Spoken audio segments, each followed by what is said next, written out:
नमस्कार दोस्तों, मैं प्रताप पटियाल और आज की इस वीडियो में आपका स्वागत है। जी हाँ दोस्तों, मुझे सबसे पहले तो इस बात का दुख है कि हमने अपने देश में एक हीरे को खोया है। जी हाँ, हमने मनमोहन सिंह जी को खोया है। उनका कल रात देहांत हो चुका है और उन्होंने अपनी आखिरी सांसें एम्स हॉस्पिटल में ली है।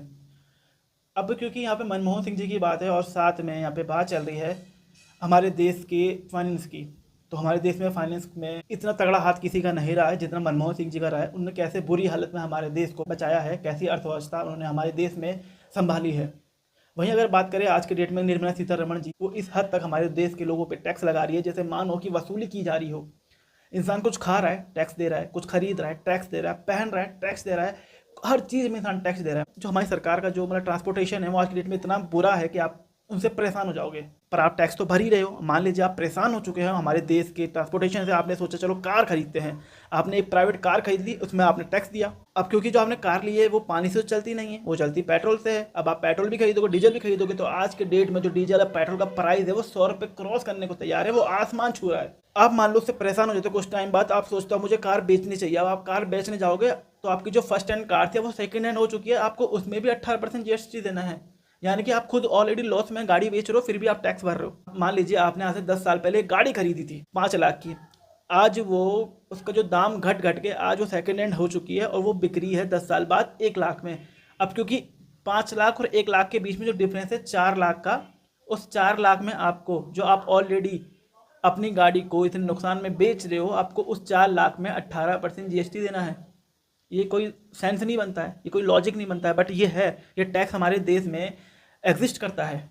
तो इंसान तो जाए कहाँ, हर चीज़ में इंसान टैक्स भर रहा है। आज की डेट में अगर आप देखा जाए कि पहले प्याज टमाटर जो 20 रुपये 30 रुपये किलो हुआ करते थे, आज की डेट में टमाटर का जो प्राइस है वो 120 रुपये हो गया है।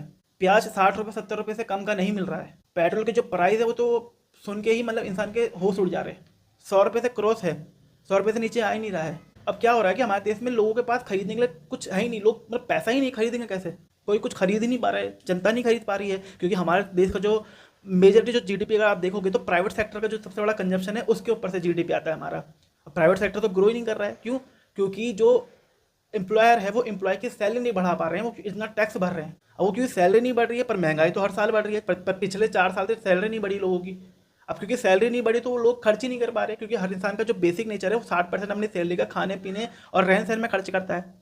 बाकी 40% तो वो क्या नाम टैक्स में चल जा रहा है। तो इंसान जो एम्प्लॉय है देश का वो ग्रो ही नहीं कर पा रहा है। जब इंसान ग्रो ही नहीं कर पा रहा है तो इंसान खर्चे कहाँ से करेगा? तो देश की जो अर्थव्यवस्था, जो हमारे मोदी जी का सपना था कि 2047 तक हमको विश्व गुरु बनना है, तो वो नहीं बन पाएंगे। वो तो सपना सपना ही रह जाएगा, क्योंकि 4%, 5%, 6%, 7% की ग्रोथ से हमारा देश आगे विश्व गुरु नहीं बन पाएगा, हम डेवलप कंट्री नहीं बन पाएंगे। ये मेरा कहना नहीं है, ये कहना है हमारे देश में जो इतने महान एक्सपर्ट बैठे हैं। अगर आज की डेट में देखा जाए तो जीएसटी को गुड सर्विस टैक्स तो हमको नहीं बोलना चाहिए, हमें बोलना चाहिए गब्बर सिंह टैक्स। जी हाँ, गब्बर सिंह जैसा है टैक्स, क्योंकि इंसान की जो ज़िंदगी है वो तो टैक्स देने में निकल जा रही है। सुबह से शाम तक आप सोचिए, आप ऐसी कौन सी चीज़ है जहाँ आप टैक्स नहीं दे रहे हो? चाहे वो रोड पे चलने से हो गया, या कुछ खाने से हो गया, कुछ लगाने से हो गया, हर चीज़ में आप टैक्स दे रहे हैं। आप जितने भी मेरे व्यूअर्स हैं, आपके मन में क्या ख्याल है, क्या होना चाहिए? आप कमेंट करके जरूर लिखिए कि आप कहाँ कहाँ टैक्स भर रहे हैं, एक बार मुझे जानना है। और आपके राज्य में कौन कौन से टैक्स है। तो आज की वीडियो में बस इतना ही, मिलते हैं अगली वीडियो में। जय हिंद, वंदे मातरम। हो सके तो वीडियो को लाइक कर देना।